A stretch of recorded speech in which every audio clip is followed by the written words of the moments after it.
sativa 50% indica, 100% sativa, 100% indica. Look.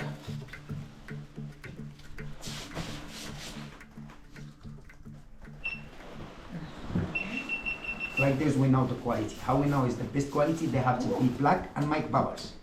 Bubble. Yeah. Oh. See bubbles? Yeah. For this they call bubble and hash. Oh yeah. Look. Ooh. Sorry. Kurde, nie nagramy. Ja mam. Okay.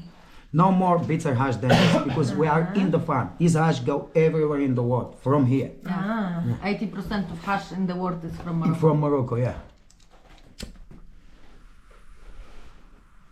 Natural, bio. Plastilina.